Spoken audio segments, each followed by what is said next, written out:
Any new game in an old series is likely to be controversial if it revamps its mechanics and ways of playing, but few new series entries have been as controversial as Victoria 3, at least in the Paradox sphere. While the critic reviews are favorable to say the least, Steam reviews are currently hovering at around, making it the worst rated new Paradox game, second only to Imperator Rome. Now this looks bad, but I'm here to tell you that it's far from as bad as it might seem. Actually, Victoria 3 doesn't at all deserve such a low rating. Now first of all, let's make something clear. Victoria 3 is a product, and like any product, anyone is free to like it or not. That is their right. However, there is a difference between not liking something because of the product itself and not liking it for being something it's not. Victoria 3 is certainly its own game, and quite a big departure from Victoria 2 in many respects. At the same time, Hearts of Iron 4 changed the formula completely from the third game, and we can say the same about EU4 versus EU3. Change in itself is not bad then, but we can of course discuss the changes themselves and whether they are good or not. In my opinion, judging by browsing the Steam and other forums, the fact that many so-called critics of this game are mad because they weren't given Victoria 2 is quite strange. Now I'm not going to put words into their mouths and guess everything they would have wanted Victoria 3 to be, but in my opinion, many of the criticisms come across as either weird or nonsensical. But before going into that, let me tell you what I dislike about the game so that we can put any accusations against me behind us. I find that Victoria 3 lacks a number of important UI or information elements, such as relevant map modes, ease of access to price values versus pop consumption at a glance, a dedicated trade screen that shows the full trade relationship between two markets, and perhaps most of all, a full ledger in the style of EU4. There are many more things I want in this game, and there are certainly a number of bugs or UI and gameplay mechanics I find could be both fixed and tweaked for a better experience, and I'll mention more of those later as well. But notice how these criticisms are related to making the current experience even better, not tossing the game away because it's not exactly what I wanted. In fact, Victoria 3, despite the flaws, is my favorite Paradox launch game experience ever, exactly because it offers so much. It's not at all what a certain other Norwegian YouTuber has to say, namely that it's wide as the Atlantic and deep as a piss puddle. There are essentially three main criticisms certain people have when it comes to Victoria 3. In order of importance, these seem to be the economic system, warfare, and Westernization. So let's talk about them, in that order. In essence, Victoria 2 was a game about economic systems and trade. If you played as a capitalist nation, you would not be able to raise buildings of various kinds, or perhaps just vital national infrastructure like railways. The opposite was the case if you played as a command economy, where you had full control over the building sector. In Victoria 3, this is no longer the case. Victoria 3 is all about buildings, production chains, and supply and demand, and this entire thing is about 70% of the game, the rest being diplomacy, laws, and technology. In this aspect alone, Victoria 3 is something of a merger between those addicting economic city builders like Anno 1800 and grand strategy games like EU4. Just like Hearts of Iron focuses on the minute details of warfare, so does Victoria 3 focus on the minute details of the supply chain. And so far so good. And now for the criticism. The critics, and I use that term with all the love I can conjure, seem to believe that Victoria 2 was actually the end-all be-all of the Victoria series. I admit, Victoria 2 had its very own style, and experiencing those great changes in economic systems and their gameplay impacts was interesting. But interesting is the word here, I feel, and I'm specifically not using the word fun. For while it was interesting, while it made for some big changes, Victoria 2 was in my eyes by far the least fun Paradox game I've ever played, especially when compared to the likes of Crusader Kings 2, and even 3, Hearts of Iron 4, and even the much improved Imperator 2.0 version. The reason for this is that the Victoria 2 gameplay loop was nowhere near as developed nor as deep as the later Paradox games. There just wasn't that much content there. Now, the economic systems aren't exactly gone in Victoria 3, it's just that they're not nearly as detrimental to your experience, although they do make an impact. Victoria 3 allows you to go from being a laissez-faire capitalist system to a command economy. The main difference between those, however, is the ability to subsidize just certain industrial and trade buildings, versus every building in the country, which in the latter must now be run by the government, and the use or removal of the investment fund. The investment fund is a capitalist or non-government pool of money, where dividends are drawn from the business owners to be used in the future to pay for new buildings. It's kind of an incentivizer to build certain infrastructure in a way, while in the command economy, that system of capital is gone. At the same time, we have trade policies which can even further these effects depending on our buildings and economy. In essence then, while Victoria 2 more or less runs in the background, allowing you to influence the tides of your nation in a much more indirect way, only to maybe get locked out of playing the game, Victoria 3 actually goes to great lengths to provide you with various modes of gameplay. Granted, it's the same foundation here. You're still in charge of the buildings, but their effects, importance, and standing in your country will be reliant on your economic and trade policies. While Victoria 2's system is not directly bad, it's definitely one way of playing the game, it did not really foster fascinating gameplay modes that took over for the possibility of suddenly not being able to construct buildings and develop your country.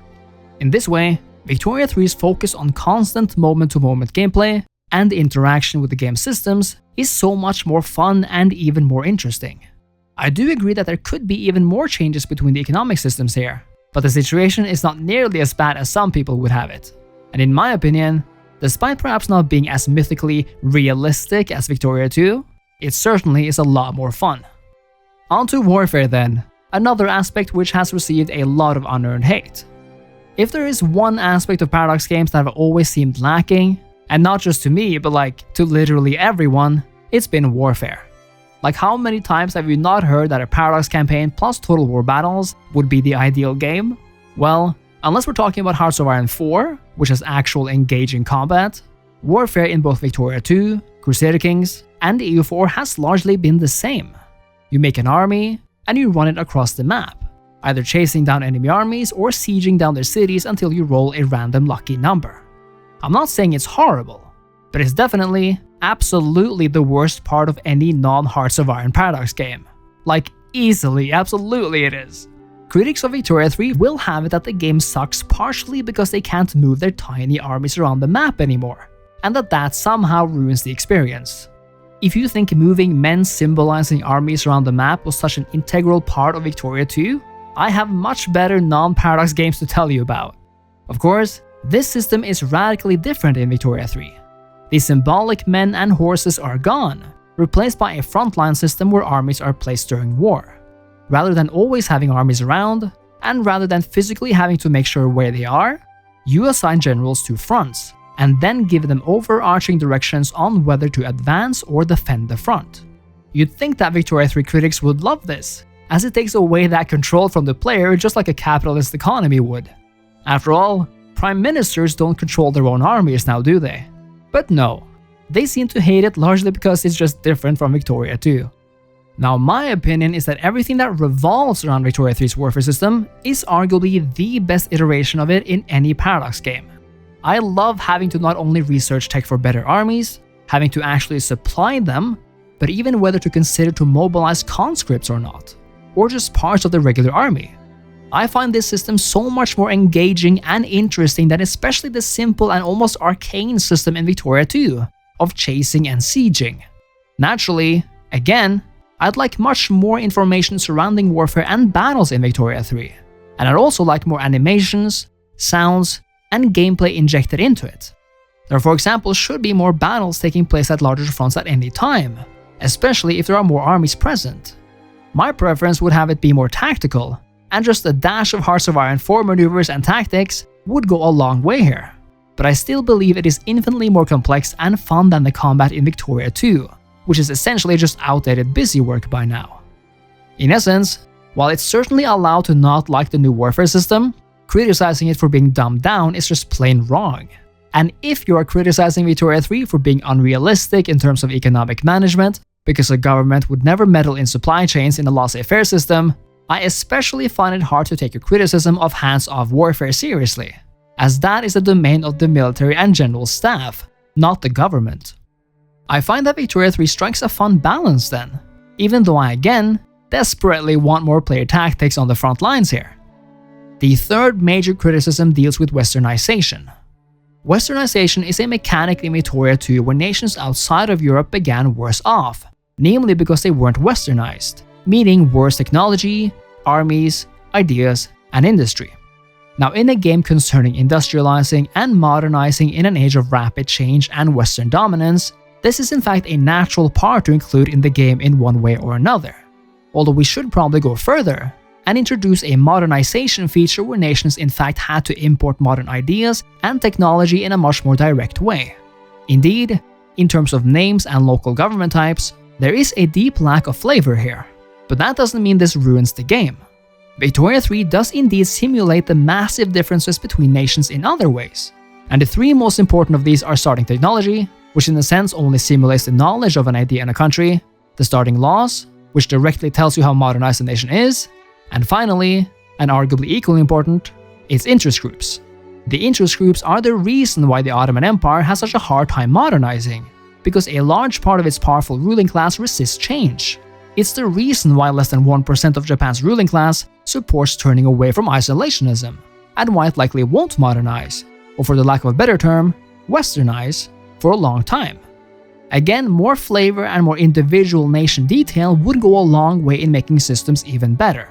But for now, I believe Victoria 3 does a good job of representing at least most major and medium nations as they were, and you'll definitely play a different game having to deal with the shogunate in Japan, the landowners in the Ottoman Empire, or the southern planters in the United States, as despite all of them being quite traditionalist, they are resistant to change in different ways. This is modernization and westernization in every way but name. Whether it comes to the gameplay that keeps you hooked in its moment-to-moment mechanics, its warfare which is the deepest second only to Hearts of Iron 4, or the various ideological and technological starting positions between the nations, Victoria 3, while flawed and with a large potential for improvement, is one of the best Paradox games at launch, maybe ever. It further has massive modding potential which is evident in the modding scene in just the first week, and with updates and expansions, I believe this has the potential to be one of Paradox's best games, period. Constructive criticism is always valid, and I've criticized the game myself in virtually every video I've made about the game, but some I find just to be unfair or indeed to not make sense, and I felt like addressing that. Because if you love grand strategy games, if you love a sea of possibilities and addicting gameplay, then there are few games out there as grand and as much fun as Victoria 3, at least if you put in the hours to actually know it. And I believe the future of this game looks bright indeed. Thank you so much for watching. Let me know what you think of these talking points in the comments below, and if you enjoyed the video, I hope you leave a like, a comment, and subscribe to the channel. Consider supporting me as a YouTube member or patron to support me further. Thanks again, and I'll see you next time. Cheers.